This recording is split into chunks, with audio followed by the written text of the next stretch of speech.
live, porque o Paulo Pimenta, que é o futuro ministro da Secretaria de Comunicação Social do governo Lula, confirmou em entrevista à CNN que o presidente eleito Lula fará transmissões ao vivo nas redes sociais durante seu mandato, a exemplo do que fez Bolsonaro nesses últimos 4 anos.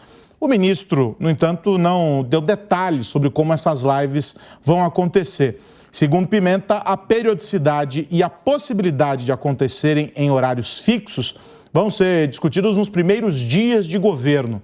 E aí, Constantino, dá para esperar o quê das lives do Lula? Bom, eu sempre fui defensor da teoria de que tem que deixar a esquerda falar, que eles são hipócritas, cínicos, incoerentes e mentirosos. Agora, é engraçado que eles denunciavam um monte de coisa no presidente Bolsonaro e vão tentar copiar tudo. Aros, eu acabei de receber por e-mail que minha conta do Twitter, R. Constantino, está suspensa e bloqueada por decisão judicial no Brasil.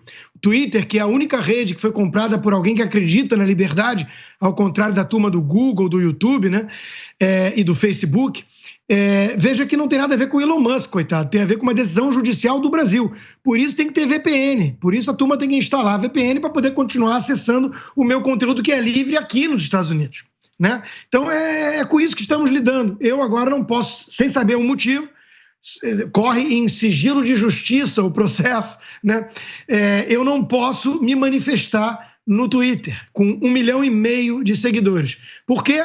Porque eu vou chamar ladrão de ladrão e dizer que o Alexandre de Moraes quer ser imperador do Brasil. É só por isso. Então, estamos vivendo isso. A live do Lula é o de menos nesse contexto. Tudo que vem aí é uma farsa. E aí, só para registro, há pouco também o Paulo Figueiredo comunicou que o perfil dele também, as redes dele também foram bloqueadas por uma determinação judicial. Aqueles que tentam aqui no Brasil acessar esses perfis, o do Rodrigo, por exemplo, eu tentei acessar aqui, esbarram com a seguinte mensagem: conta retida. A conta de Rodrigo Constantino foi bloqueada em atendimento a uma demanda judicial no Brasil. E aí fica... A minha também aí, Eros. A sua também está neste mesmo pacote. Então, portanto, fica aqui o registro. E aí, só para reforçar, Rodrigo, não há qualquer explicação por parte da plataforma que atende justificadamente a uma determinação judicial. Não dá para dizer que a plataforma tem uma ação, né, isolada, autônoma como parte disso, mas não há nenhuma notificação para você como alvo dessa ação, né? Exatamente isso, Aros. Eu não vou nem culpar a plataforma, né? Está sob pressão de uma ditadura. Na China é parecido, na Coreia do Norte é parecido, na Nicarágua é parecido, na Venezuela é parecido, em Cuba é parecido. Todos esses países com regimes socialistas defendidos por Lula, né? Então, isso vai se voltar contra aqueles covardes, pusilânimes, jornalistas que aplaudem censura em nome da democracia, né? Em nome da verdade, da ciência, ficam aprovando esse tipo de coisa, de perseguição, de censura, porque quando abrem essa porteira, ela nunca fica restrita, limitada a uma parte só do pensamento, né? O tirano não gosta de entregar voluntariamente poder, né? Então é isso que nós estamos vendo no Brasil. O Brasil já é China. Deixa eu voltar ao tópico aqui a respeito das lives do Lula, feito esse importante registro sobre a suspensão das contas de diversas pessoas, e aí o Rodrigo aqui, o Conrado e também o Paulo Figueiredo. E aí, se eu esqueci de alguém dessa leva recente, vocês me lembrem aí, Rodrigo.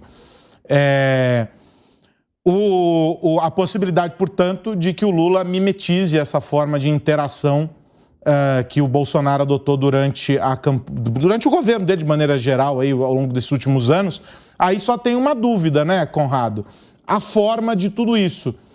No caso quer dizer, tem várias dúvidas. Uma delas é sobre a forma de tudo isso, porque o Bolsonaro sempre adotou uma postura absolutamente informal, extremamente condizente com aquele ambiente no qual ele estava ali numa relação direta com os seguidores, com as pessoas que de alguma maneira dialogam com ele diretamente. Como vai ser a conduta? Isso vai ser pasteurizado como uma mídia de governo ou não? O Lula vai usar de fato como um canal pessoal ali para essa conversa com aqueles que lhe são próximos?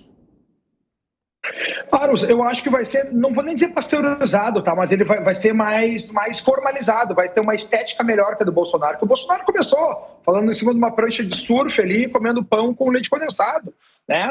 Numa garagem, ele continua assim o governo todo. O governo todo sempre teve essa característica de ser muito próximo da população, mas um amadorismo nessas transmissões. Eu não acredito que o Lula sequer vai conseguir segurar toda semana fazendo isso. Aposto um dedo, né? Do Lula vai ficar, bom, sem brincadeira aqui, mas eu aposto um dedo que o Lula não vai fazer toda semana, porque não tem saco. Quem trabalha com rede social sabe, só que é um trabalho que tem que estar toda semana fazendo com o horário certo, como o Bolsonaro teve durante todas, né, as quintas-feiras durante seu mandato.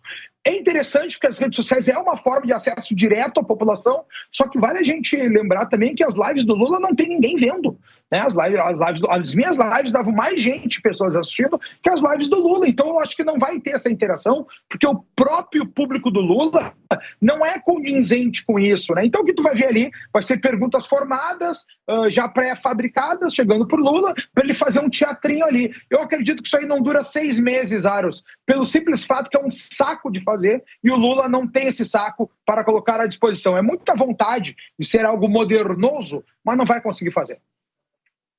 Vilela, e é só importante dizer que esse expediente das lives, que foi amplamente usado pelo Bolsonaro, não só o das lives, mas o das redes sociais de maneira geral, estas que estão agora em grande parte sendo cerceadas, é um expediente importante porque faz parte também de uma nova forma pela qual a população, e aí não estou falando só do Brasil, estou falando da população mundial, se percebe, se reconhece e se conecta, não é, entre grupos dos mais diferentes. Ou seja, nada mais natural do que a política ocupar também esse espaço, usando dos instrumentos e do formato adequados para essas plataformas.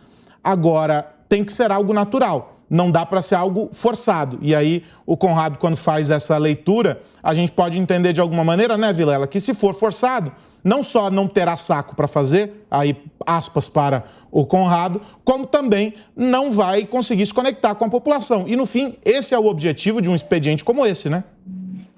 Exatamente. Hoje em dia, as redes sociais, os canais de comunicação através da internet, através de aplicativos diversos, enfim, isso tudo ganhou uma projeção e uma capacidade de penetrar no dia a dia da população brasileira que é muito importante e é diferente de 15, 20 anos atrás, quando nós tivemos o primeiro período do governo Lula à frente dos primeiros 2 mandatos como presidente da República. Então, é natural que nesse momento ele tenha que buscar outras formas de se conectar. Eu vejo que, através das lives, ficou evidenciado para o presidente eleito, para o seu entorno, que esse instrumento das lives é um instrumento bastante efetivo, bastante eficiente, como outros que eventualmente vão surgir, vão vir. O presidente eleito, ele também tem um perfil de ser um comunicador, especialmente com aquele segmento da população que gosta dele, que aprecia o seu trabalho, e de alguma forma ele consegue ser jeitoso para se comunicar com esse segmento da sociedade, e eu vejo que ele vai se utilizar.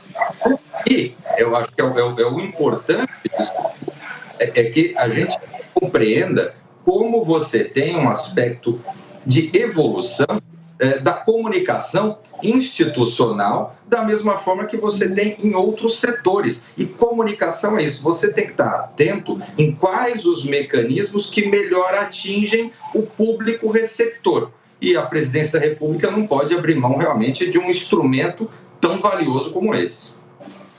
Quebrar o protocolo aqui, porque a gente tem pouco tempo para encerrar o programa, eu não vou conseguir colocar uma outra pauta. Então, vou quebrar as regras deste programa, e aí há uma licença para isso. Estamos na última edição do ano. Vou dar 30 segundos para cada um, e aí vou pedir para vocês me ajudarem nesses 30 segundos para endereçar essa mensagem final aqui, a análise e a leitura de vocês, projetando esse 2023. A gente falou muito sobre isso e a gente vai continuar falando, claro, sobre isso aqui na PAN. Vou começar da minha direita aqui, na minha esquerda, no vídeo, para lá. Constantino, você. O Brasil não é um país sério, não é para amadores e está sob o comando de uma quadrilha. Nós, porém, não vamos desistir. Vamos lutar pela liberdade e 2023 arregassem as mangas, porque a luta vai ser árdua, muito dura. Você, Conrado?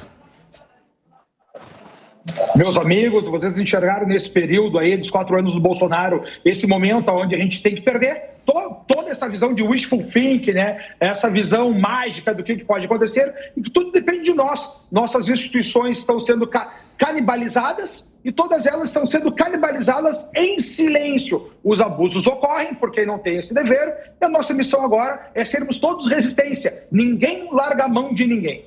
Você, Vilela, 30 segundinhos.